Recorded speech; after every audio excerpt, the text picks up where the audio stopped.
One of the more unfortunate aspects of studying esotericism that I've noticed over the past several years is a rather pervasive anti-Christian sentiment.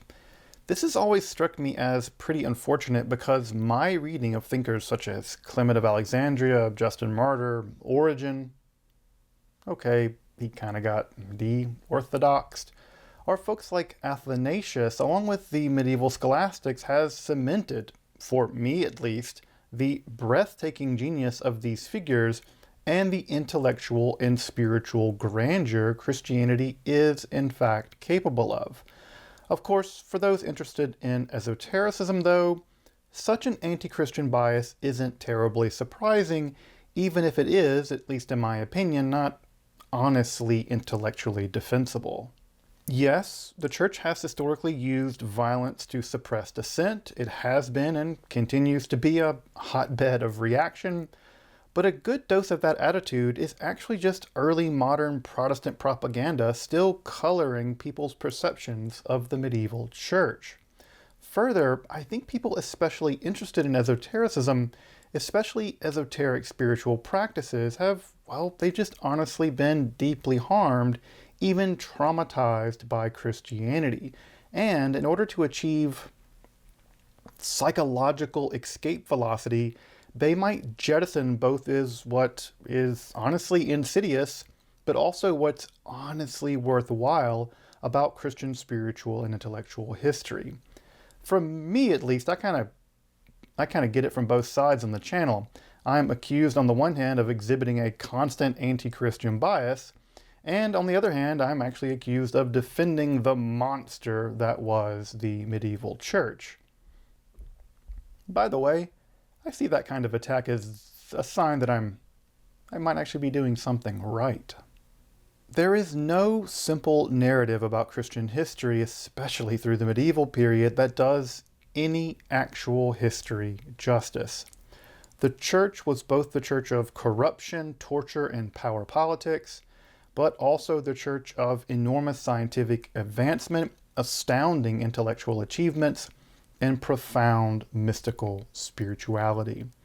And as witness to just that spirituality, I want to turn to one of the crowning achievements of medieval mysticism, the Beguine Hadewijch of Antwerp.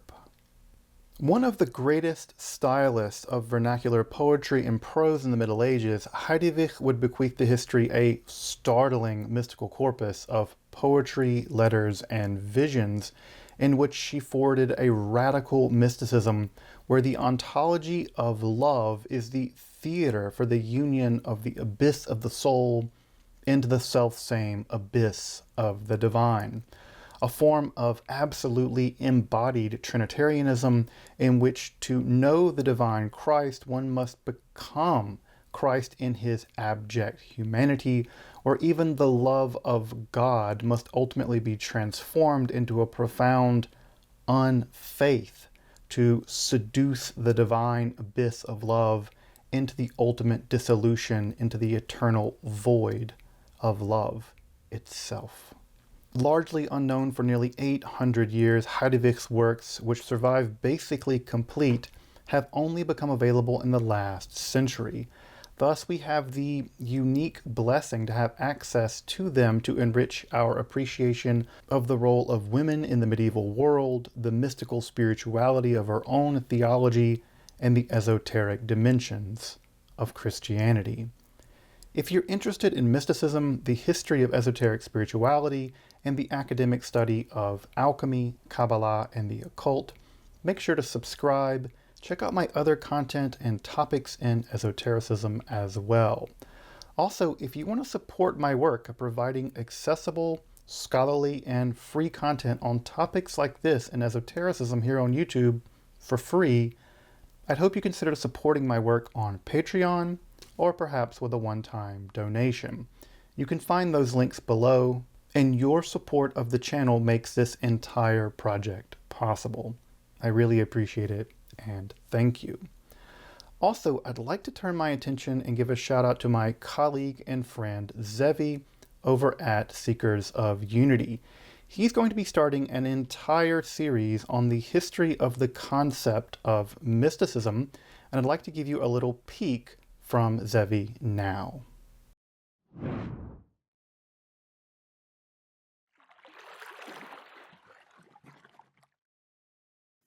Hey Seekers, what's up? Welcome back. What we're going to attempt in this upcoming series is to peel back the layers surrounding this mysterious word, to understand what this word used to mean, and how it was used and understood throughout time, how it came to mean what it does today, and what, if anything, it means for humanity going forward. This is not going to be a history of mysticism, it's rather going to be a history of the idea of mysticism, the construct of mysticism, a history of the concept and the word itself. The story of the major developments in our collective understanding of the word and term mysticism itself. We're going to look at how this category was formed, transformed, discussed, and debated throughout the ages. We're going to take a journey from the ancient Greek mystery religions and its early Greek etymological roots through the first through Christian centuries up until the Middle Ages, through the Renaissance, into the early modern period, and into the Enlightenment, and finally end with the modern and postmodern decades of its study and development. If we are going to talk about mysticism, which I believe we should at least do so intelligently, in conversation with the best available research and facts on the table as best as we can ascertain them. Let's dive in. Again, if you're interested in mysticism, I really recommend you check out Zevi's channel, Secret of Unity. It's one of the few places where I see someone who's able to bridge the gap between a sincere and sympathetic ear to mysticism and the mystical with a very strong intellectual rigor. That combination's pretty rare in my experience, and I really commend Zevi, his work, and his channel over at Seekers of Unity. So go over there, make sure to check him out, check his content out, make sure to subscribe, and definitely follow his series on mysticism.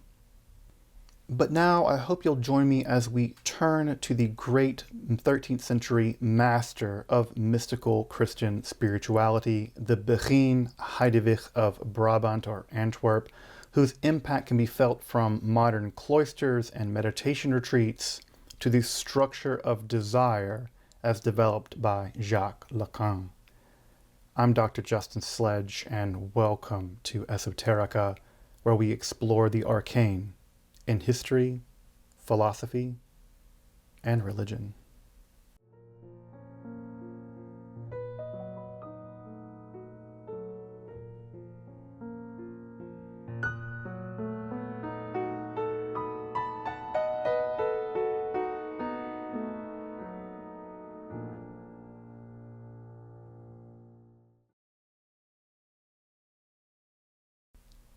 The 13th century was among the most dynamic intellectual and spiritual periods in all of European history.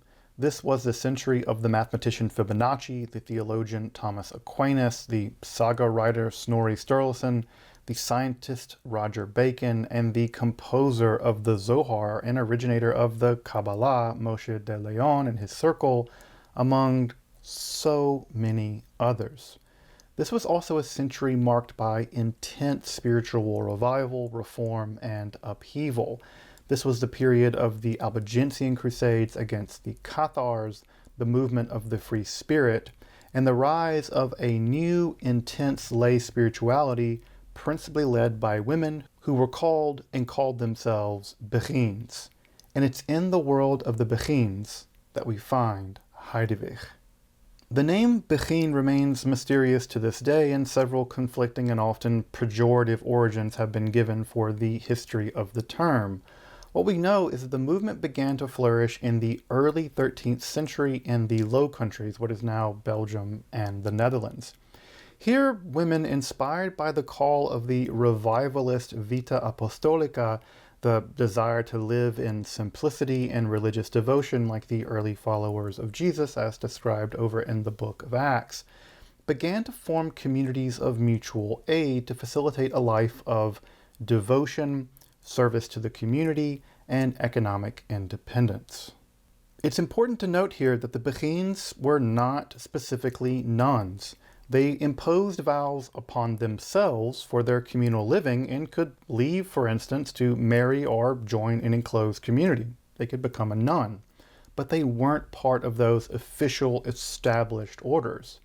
These were lay women who, upon their own initiative, took upon themselves a spiritual vocation of rather amazing piety and service. Also, despite medieval slander, these women did not provide for their communities by begging or just relying on alms. Rather, they tended to live in urban centers and often worked in fields such as money trading, the linen industry. They were very, very powerful in the linen industry, or even as people like professional calligraphers and medical experts, among other trades. The Beguines sought to live their religious devotion much as Jesus did, tending to the sick, protecting and providing for sex workers, educating the masses, and aiding with the education of children. These Grey Sisters, as they were called, were also effusive and often highly charismatic preachers. Well, this communal lifestyle proved extremely popular among women, and Beguinages, or Begijnhofen, appeared in Mechelen as early as 1207, in Brussels in 1245, in Louvain in 1232, Antwerp, where Hadewijch was from, around 1234, and at Brugge in 1244.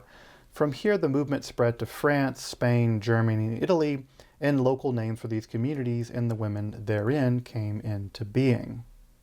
Needless to say, the existence of autonomous, powerful, and charismatic communities of women were polarizing in 13th century European Christendom.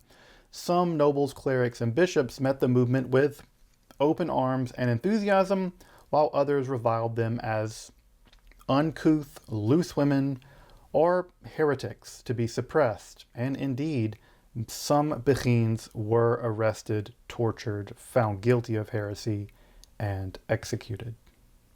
Unlike other women of the time for which we have saintly lives, no such text exists for Hadewijch. Indeed, we know basically nothing about her life. From what can be gleaned about her writings, it appears that she flourished in the middle of the 13th century, making her perhaps a rough contemporary of Thomas Aquinas. Her writings betray that she had a conspicuously high level of education, showing familiarity with a range of scholars and theologians. Often that understanding had to have been basically exclusively in Latin.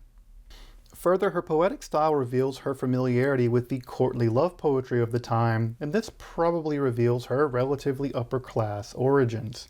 She tells us that she experienced intense mystical experiences as early as 10 years of age, and such overwhelming experiences occurred to her several times through her life. For instance, a very dramatic one seems to have happened at the age of 19. And these would often leave her incapacitated for days in their wake. Hadewijch headed a community of Beguines. We even get the mention of some of the people that she ministered to, Sarah, Emma, and Marguerite, all of which she kind of chides in her writings. It appears that during her tenure, Hadewijch was sacked for reasons that aren't clear and was sent into exile. Perhaps she was simply too rigorous and demanding. Seeing the impossibly high standards that she set for herself, one can't really imagine an entire community keeping pace with her spiritual athleticism. What her final vocation was in the end isn't clear. She often urged her own flock to care for the sick, so perhaps she joined ranks with one of the many newly opened public hospitals of that century. Even when and how she departed from this world it's lost to history. Yet, miraculously, her writings have survived, mysteriously intact. We have basically everything she wrote. This is incredible. We know basically nothing about one of the most amazing mystics of the Middle Ages, and yet we are so lucky to have almost her entire complete works. Hadewijch's works can be divided into a series of 31 letters, mostly addressed to other Beguines in her spiritual care, 45 poems and stanzas, 14 visions in prose, 16 visions and couplets, along with a list of the perfect, and this is a list of people who she felt were truly clothed in love. This list is headed up by the Virgin Mary, because of course it is. but it also included luminaries such as St. Augustine, who seemed to have had a very strong impact on Hadewijch, along with the mystic Bernard of Clairvaux, and it even mentions another Beguine that may have actually been martyred in 1236. Her works survive in only 5 manuscripts and were composed in her native vernacular.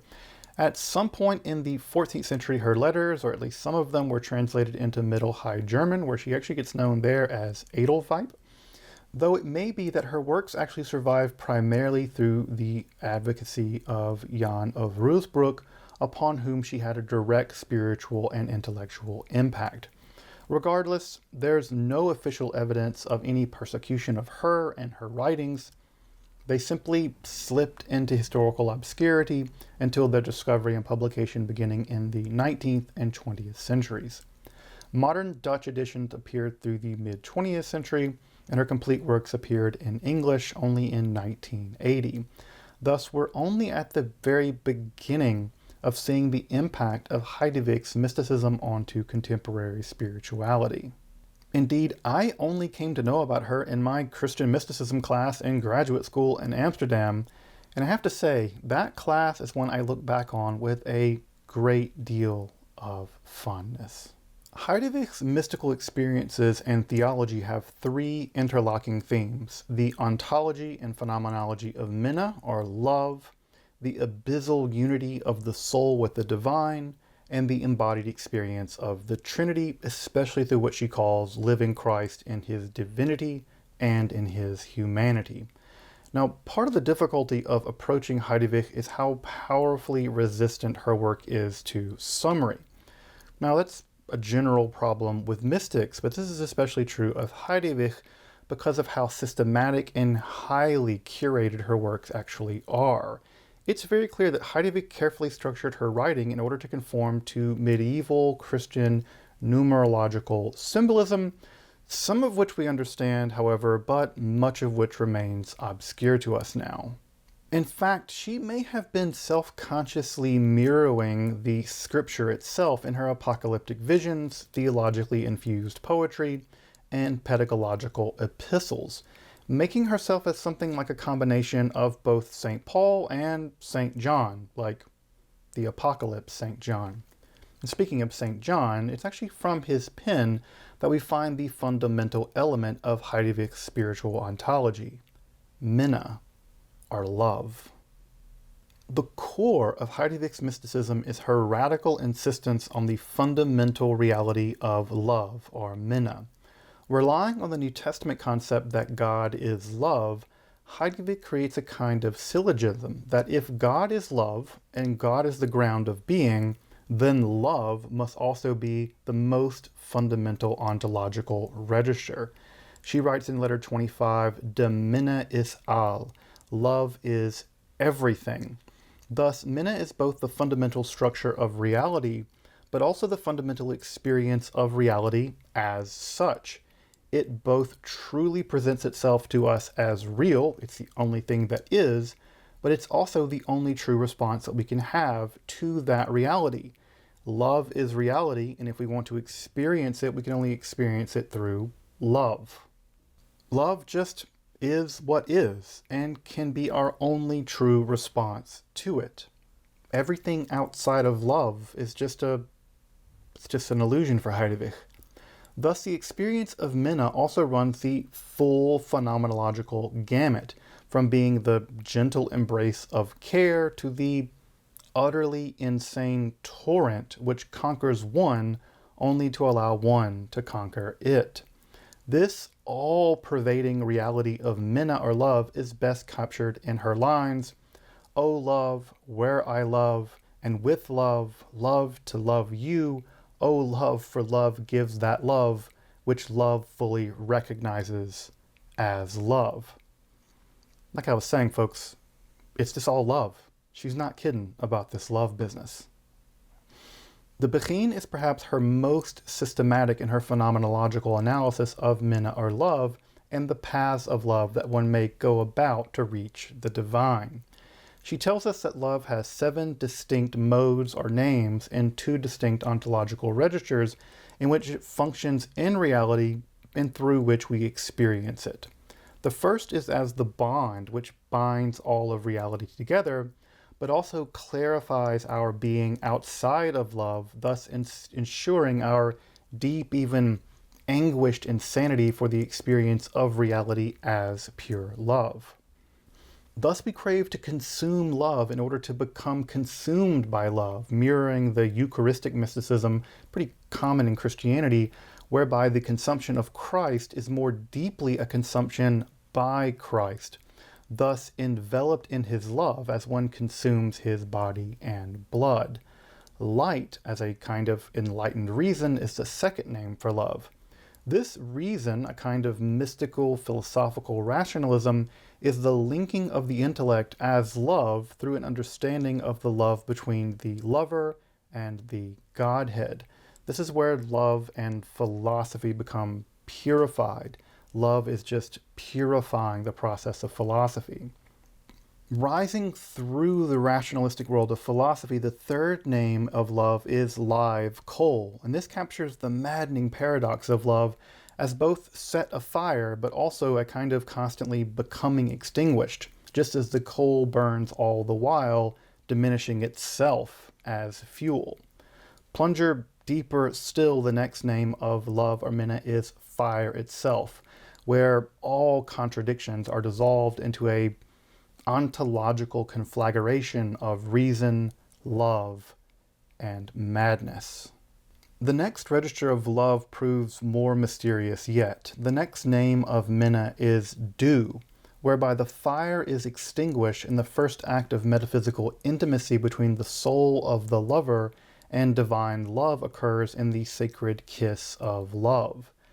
The next name is flowing spring, which symbolizes the ontological continuum between the lover and the beloved, whereby a kind of reflux of minna passes eternally between the two as one. Though, at least in this life, the distinction between subject and object persists, we'll come back to this in a moment, and given these experiences of unitive love, that separation is all the more excruciating and insanity-inducing. Thus, the final name for minna or love is hell. Indeed, Hadewijch notes that in this infinitely acute separation, quote, in the depths of minna, its high darkness, this outdoes the work of hell, she writes. Hell, of course, is the eternal separation from the love of God, which still provides some comfort because no such unification is even possible at that point. In hell, there's no even trying.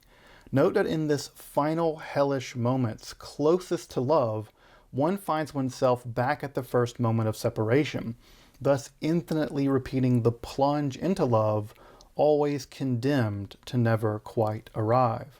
Thus, living the separation of love in an infinite approach which never arrives, at least in this life, is for the Beguine a suffering much more terrible because such unity may still be possible. It's not possible in hell. It's possible here and yet not. That is hell. Indeed, living true love is worse than hell, and as we'll see, it's only by foregoing love itself through what she calls unfaith that we can have love at all. More on this shocking notion of unfaith in a moment. Hadewijch explores several different modes by which one plunges into love. After acknowledging that one of the greatest acts of love by the divine is to relax time as she has it, whereby eternity is somehow suspended, just enough to make the approach of love, from love, to love possible at all. For my Kabbalah folks out there, this is something like Tzimtzum at the level of temporality by the divine. Discussing the classical medieval divine paradoxes, Hadewijch denotes these paths toward love. The first is the most mysterious. This is by the way of time, directly depth to depth as she has it, with these people, quote, walking outside all ways open to representation. Given that it's, well, beyond all representation, Hadewijch doesn't really spend much time discussing it, and it's mysterious what it even is. The second way is the way of heaven, whereby the divine simply bequeaths love freely and unimpeded without great woe, as Hadewijch has it. Again, she doesn't talk about this one. It seems to be rather rare, and so she hardly comments upon it. The third is the way of hell, where reason intercedes and blocks the experience of divine love with doubt. The fourth, and perhaps most familiar to Hadewijch, is the way of purgatory, where the soul actively seeks divine love only to be frustrated, thus fueling a righteous anger with which they burn. There is a kind of throwaway fifth way that is just the simple piety of most people, content with what she calls outward signs. This is the normie way of piety. So again, Hadewijch, the mystic, doesn't much comment upon it. I suspect that these ways are all less paths that one picks to reach the divine. Rather, they are modes by which, I guess, everyone alternates in their quest for the unitive power of love. Sometimes you're on the way of hell, sometimes you get the way of heaven, sometimes you get the way of purgatory, sometimes you're just doing the normal way, sometimes you even may achieve the way of time. But these are the modes by which he thinks that one plunges into the fundamental reality of love. Though, given the paradoxes found in letter 22, for instance, how does one finally come to this unitive divine love? The first moment is her analysis of the nature of both the divine and the soul. For Hadewijch, their natures are captured in Psalm 41:8, where we're told in the Vulgate edition of the Bible, abyssus abyssum invocat. Abyss calls to abyss. This dual unity is the divine abyss alluring the abyss, which is the soul of the lover, into that final unity. In fact, one of Hadewijch's favorite images of the divine is the whirlpool, drawing all being into the depths of being. But as we've seen, no amount of active love will complete the task, because the very act of loving reinscribes the subject-object distinction. Thus, Hadewijch develops her most shocking mystical innovation. In order to unite with the divine love, one must betray it through what she calls unfaith. Only in the depths of abject torture of love can one come to a deep peace, even indifference, sometimes even resentment with the comforts that Minna could provide. In this moment, one abides in love, but abandons love for the very sake of love. Thus, as she writes, unfaith made them so deep that they wholly engulfed love and dared fight with her, sweet and bitter. The image here, of course, is the classical biblical motif of Jacob struggling with the angel as an act of pious resistance. In fact, Yisrael just means struggles with God. And she concludes, the denial of love with humility is the highest voice of love. It's only in finally abandoning all hope of love in the pure, humble indifference of unfaith that the final moment of distinction vanishes, and the abyss of the soul comes home to the divine abyss of love. Given all this interiority, what does this actually look like in everyday real-life practice? Hadewijch imagines a very embodied form of living the Trinity as an act of balancing one's inward and outward piety. Thus, typical Christian piety, as much as any of this is typical, becomes imbued as a form of imitatio Dei, whereby one acts to conform to the perfectly balanced interior relations of the Trinity, especially in what she calls living God and man through the emulation of Christ Jesus. Specifically, she points out that all people wish to be like God. Who doesn't want to be like God? You're immune to the cold sufferings and betrayals of this horrible world. Thus, we all want to be like the aloof power of the Divine Father. We all want to be comforted in the love of the Divine Spirit. But the chief task for Hadewijch is living the life of Christ precisely in his humanity. Thus, plunging ourselves into the most basic forms of love, such as caring for sinners and for the sick, Jesus stuff. Especially caring for those outcast, whereby one comes to love every form of humanity, especially in their own suffering. Thus, to truly love God in humanity is to undergo, or be willing to undergo, all of the physical, psychological, and emotional ravages which the human Jesus as humanity underwent, especially the betrayal by all of humanity and the divine dying upon the cross, again mocked as a criminal. It is only in the unfaith, my God, why have you betrayed me, and in the radical love, forgive them, Father, they do not know what they do, that the suffering crucified God became the bridge for the abyss of the soul of humanity to dissolve into the abyss of divine love. Indeed, one must become humanity as God in this respect. And in several places in Hadewijch's writing, even the Virgin Mary declares that Hadewijch herself has actually accomplished this task. Humility may have not been a particular virtue of Hadewijch. There, Hadewijch even refers to herself as the very throne upon which God rests. The 13th century Beguine Hadewijch has left us with a true mystical treasury, with texts as poetically beautiful as they are intellectually systematic. Indeed, we're truly lucky, I'd even say blessed, that her works survive at all. And again, blessed. I'm not even a Christian and I think these things are amazing. Her works are finally starting to have the influence they deserve, both in the spiritual life of a wide range of folks, but also in even strict philosophical analysis. For instance, in his infamous lectures on God and the jouissance of la femme, the maverick structuralist psychoanalyst Jacques Lacan deploys her mystical insights to illustrate a specifically feminine form of jouissance which exists purely beyond the phallus and its symbolic order. She represents a form of love that's an excess which exists solely as excess. Thus, from philosophical psychoanalysis to the interiority of spiritual practice, Hadewijch is finally being allowed to teach us her mysteries after nearly 800 years of silence. If you want to consult them in their best and really the only English translation, the best one is to be found in the Classics of Western Spirituality series, which is basically worth having every single volume of. I have an entire shelf of them right there. You can often find these volumes for very reasonable prices. This includes her complete works, minus her list of the perfect for whatever reason. In fact, her list of the perfect is kind of hard to find. A solid study of Beguine mysticism is actually to be found in the second volume of Bernard McGinn's amazing history of Christian mysticism.